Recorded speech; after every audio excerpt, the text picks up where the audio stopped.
Hi everyone, it's Sandra. It's October 23rd and we are in our greenhouse. This is also the winter home for my two tumbleweed worm towers.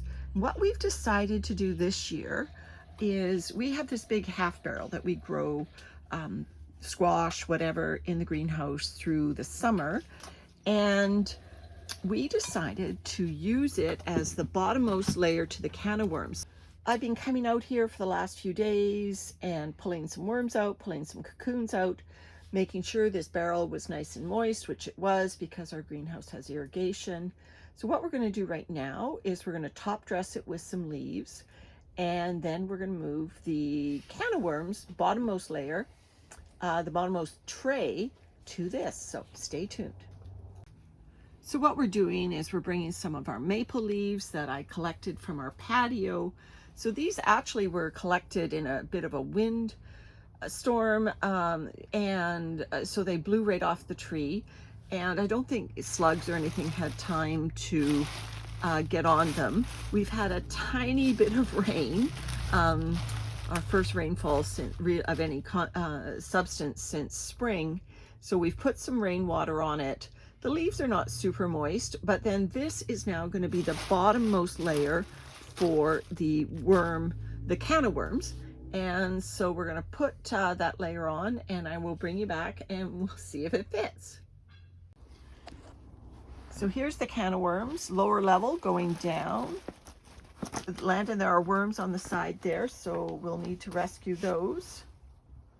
So we'll go around all the edges, make sure we've got any worms that were on the edges.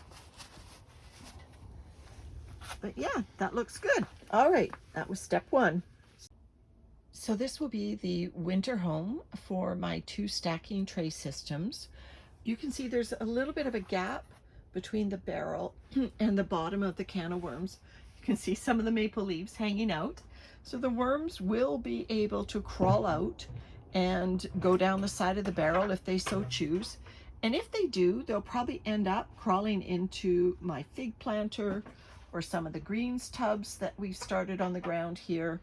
And that's okay. In the spring, when we harvest, well, we'll be harvesting through the winter as well, but when we take care of these tubs in the spring and, replenish the soil, we'll be finding all the worms. It's not like they will perish if they do decide to crawl out. So here's Landon with the next level. This one is Wiggly. So he's bringing in the next level. This system is only going to have 2 levels on it. And for the winter, I don't harvest and deplenish the level of the bedding. I leave it very high up on these spacers, so there's a lot of volume here, so there's not going to be temperature fluctuations. The castings are going to stay intact. And if I do harvest, and I have harvested through the winter, I'll only take half the bin out and then replace that probably with leaf mold rather than start from scratch bedding this year. All right, so that is our can of worms, and we're going to do exactly the same thing for the Tumbleweed Worm Cafe. So actually, we added the bottom tray contents. It brought up the level a little bit because there was some leaves and even some food down there, but not a lot of worms. And I think I figured it out. We have Itsy inside, and Itsy has a lot of worms. So I was expecting more worms in the bottom tray, but anyway, that's fine. So this is tucked in nice for its winter location now. We do have a space heater there if we do dip down into freezing temperatures, but in the greenhouse, I'm out here. There's my bare knee in shorts. So with a little bit of sun or even just radiant heat, it gets nice and balmy in here.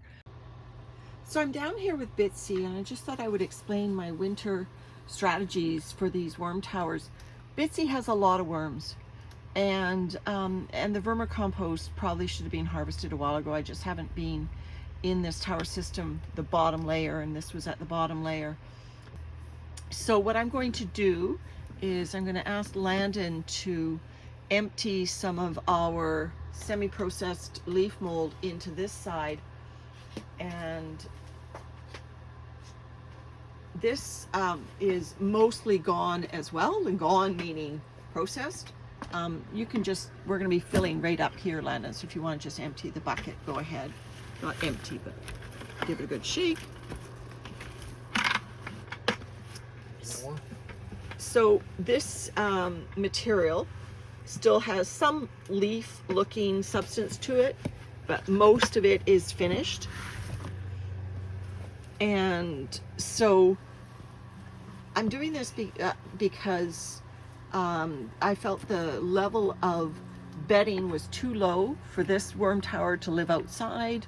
We're zone 9B. We will get a killing frost, maybe not until after Christmas, but you know, we'll definitely have days where our daytime temperatures are just hovering just above freezing, and a few nights going down below. So they need bedding in order to survive a good winter. So I'm going to give this worm farm a good feeding now. I guess I can bury their old corn cob that is sprouting in this leaf mold layer.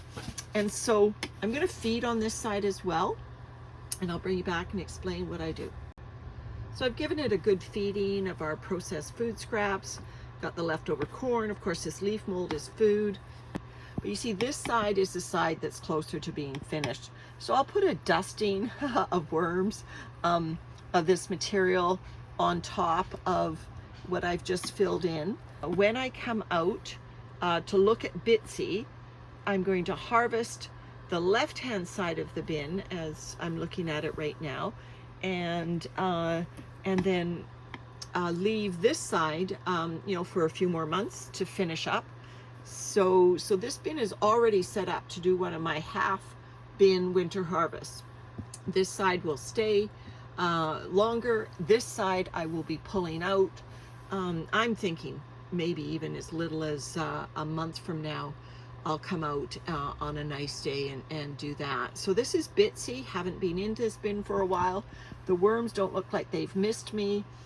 They're now going to find some food for a change because I hadn't been down to that bottom level for a while. So unlike the canna worms, we did find quite a few worms living in our bottommost level of the worm cafe. So this is the end that I fed with, that I want to encourage the worms to live in there and finish up that as well. So here they go. There are the worms that we found in the bottom of our tumbleweed worm cafe. And they were making some great looking castings down there, but we said, nope, we want you to go to work up here. All right, everyone, bye for now.